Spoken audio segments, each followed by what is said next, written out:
नमस्कार. मी उल्हास गुप्ते. अंकसूत्रे ह्या आपल्या चॅनलमध्ये तुम्हा सर्वांचे मनपूर्वक स्वागत.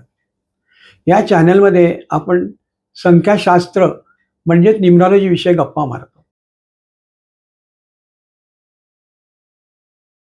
भाग्यांक 9 या व्यक्तीचे अतिशय संवेदनशील मनाच्या असतात. त्यामुळे मनासारख्या घटना घडल्या नाही की यांचे मानसिक संतुलन बिघडते. मग हे लोक लगेच उदास होतात. जबरदस्त आत्मविश्वास, निश्चयी आणि साहसी स्वभावामुळे यामुळे कोणतेही काम करताना स्वतःला झोकून द्यायचे, त्यात आपले नुकसान होईल याचा या व्यक्ती कदापिही विचार करत नाही.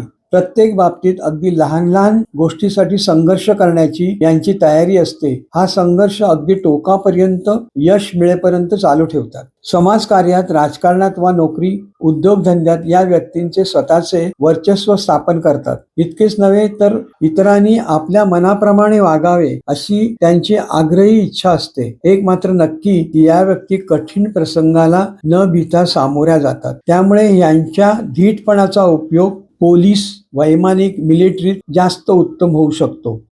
अपरिचित व्यक्तीशी संबंध आला असता त्यांचे चांगल्या मैत्रीत रूपांतर होत असते आणि एकदा का यांची कुणाशी मैत्री झाली की समोरची व्यक्ती अगदी जीव की प्राण होऊन जाते. मग त्यासाठी कोणतेही धाडस वा संकटात शिरण्याची यांची तयारी असते. तसेच प्रेम प्रकरणातही ह्या व्यक्ती फारच उतावळेपणाने वाहून जातात. अगदी ज्यांच्या प्रेमात पडतील त्यांच्यासाठी सर्वस्व देण्याची यांची तयारी असते. परंतु जर का मित्र वा प्रेयसीने यांची घोर फसवणूक केली तर मात्र यांच्यातील सूडबुद्धी जागृत होते व मग ह्या व्यक्ती शत्रुत्वाच्या नजरेने पाहू लागतात व संधी मिळताच सूड उगवतात. बेपर्वाईने वागणे, लहान सहान गोष्टीवरून रागावणे, चिडणे या सर्व गोष्टी पाहता यांच्या बाबतीतही शत्रुत्वाचे प्रमाण जास्त आढळते.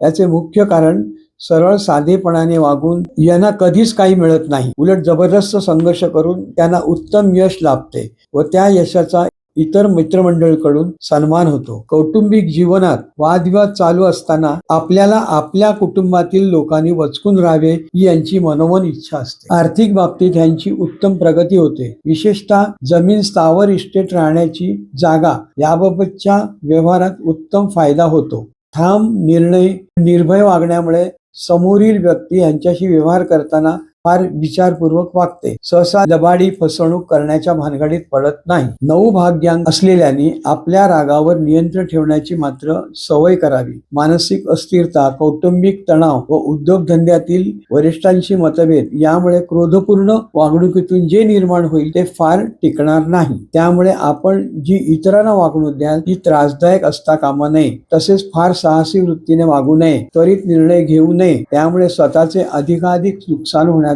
संभव असतो. पती पत्नीतील संघर्षामुळे संसारिक जीवन कटकटीचे जरी वाटले तरी शक्यतो संघर्ष टाळून एकमताने संसारात निर्णय घ्यावा. ते लाभदायक ठरतील. संशयी वृत्तीने सुडाने वागू नका, कारण घरातील माणसावर केलेल्या कृतीचे पडसाद तुमच्या जीवनावर उमटतील. त्याचे परिणाम खोल असतील व ते भरून काढताना मनाचे हाल होतील. तेव्हा शांतपणे विचार विनिमय करून निर्णय घेत जा. आध्यात्मिक क्षेत्रात आपली उत्तम प्रगती होईल, कारण मुळातच आपल्याला गूढ ज्ञानाची आवड असल्यामुळे आध्यात्मिक मार्गातून आपण आपल्याला सहज बदलवू शकाल. जसे आपण आध्यात्मिक क्षेत्राकडे आकर्षिले जाल तसे तसे पूर्णत्वाकडे जाण्याची आपल्याला ओढ लागेल व अहंकार, संताप, मत्सरवृत्ती, बेपर्वाई, कठोरपणा या सर्व गोष्टी अध्यात्मात विरघळून जातील व त्यातून सत्प्रवृत्ती, निस्वार्थ बुद्धी, निस्सीम सद्भाव निर्माण होईल व खऱ्या अर्थाने तुमच्या जीवनातील अंधकार नष्ट होऊन प्रकाशमय जीवनात प्रवेश कराल. ज्यांचा भाग्यांक 9 आहे अशांचा मुलांक जर 1, 3, 5 व 6 असेल तर अशी माणसे विशेष भाग्यवान ठरतात.